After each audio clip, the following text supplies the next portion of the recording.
नमस्कार मित्रों, आपने सौराज 744 में आपने श्री बालाजी ठेसर अपने धाणा में आप्યું હતું એની આપણે ડીઝલની એવરેજ કાઢવાની है।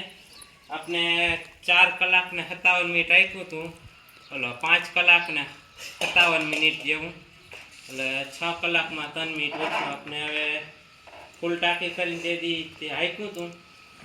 હવે આપણે આ 10 લીટરિયું પેલું ઠલવી જોઈએ હવે કેટલી ડીઝલ એવરેજ આવે ધાણામાં। શ્રી બાલાજી ઠેસર 744 50 horsepower પાવરનું ટ્રેક્ટર છે મારે। આ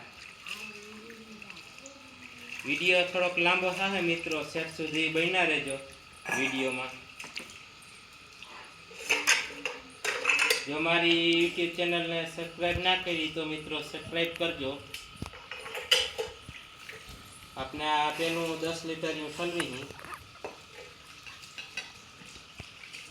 હવે આપણે જોઈએ કેટલી એવરેજ આવે છે આપણે ધાણામાં। આપણે તુવેરમાં કાઢી હતી એવરેજ, એમાં આપણે વિડીયોનો મેલો છે। એરંડામાં પણ આપણે ડીઝલની એવરેજ કાઢી છે, એનો પણ વિડીયો મેલો। એરંડામાં આપણે 2.5 લીટર જેવું ડીઝલ આવ્યું છે। એક આપણે પેલું 10 લીટર ખવાઈ ગયું, હવે આપણે બીજું 10 લીટર ભરવું છે। બીજું 10 લીટર હવે આપણે ઠલવી હવે જોઈ કેટલું આવે ડીઝલ, પછી વધઘટ ઉપર જો આમાં વધશે તો લીટરિયા ભર લઈને થોડું ઘણું ઘટશે તો આપણે લીટરિયું ભરીને પાવું આમાં ભરશે। આપણે 10 લીટર આમાં નાખ્યું ડીઝલ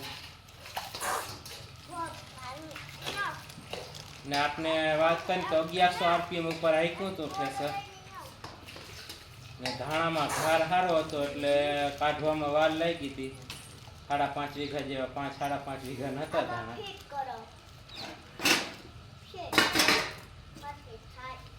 હાવ લીલા પડતા હતા, બટકતા નતા એવા વર દઈ તો એવા હતા લીલા।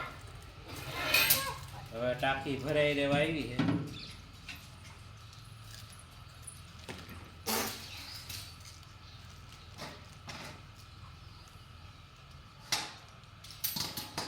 આ બીજું 10 લીટર છે, ટાંકી ભરાઈ ગઈ, છલી ગઈ છે।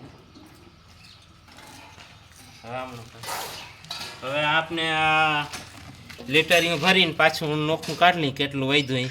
આપણે 20 લીટર ભર્યું હતું, 10 લીટર આખું એક થયું, બીજું 10 લીટર એમ વધ્યું।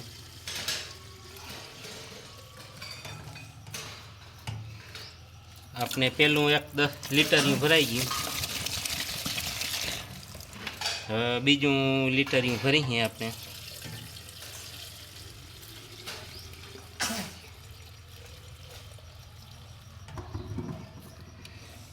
બે લીટર ક્यों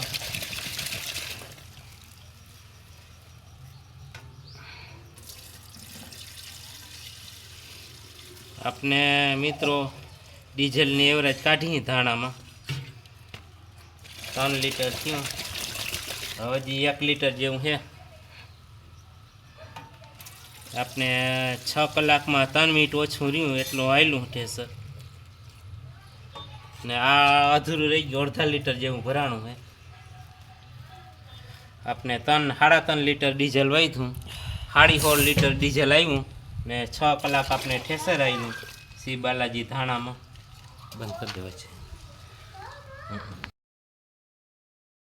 આપણે મિત્રો 16.5 લીટર ડીઝલ આવ્યું ને આપણે 5 કલાક ને 57 મિનિટ આવેલું ઠેસર ધાણામાં। તો આપણે વાત કરીને લીટરની 16.5 લીટર ને 5 કલાક ને 57 મિનિટ આવેલું, તો આપણે 2 લીટર ને 800માં થોડુંક ઓછું 800 ml માં 3.5 લીટર જેવું ડીઝલ આવ્યું આપણે મિત્રો। તો મારો વિડીયો ગમે તો લાઈક કરો અને મારી યુટ્યુબ ચેનલને સબસ્ક્રાઈબ કરજો મિત્રો।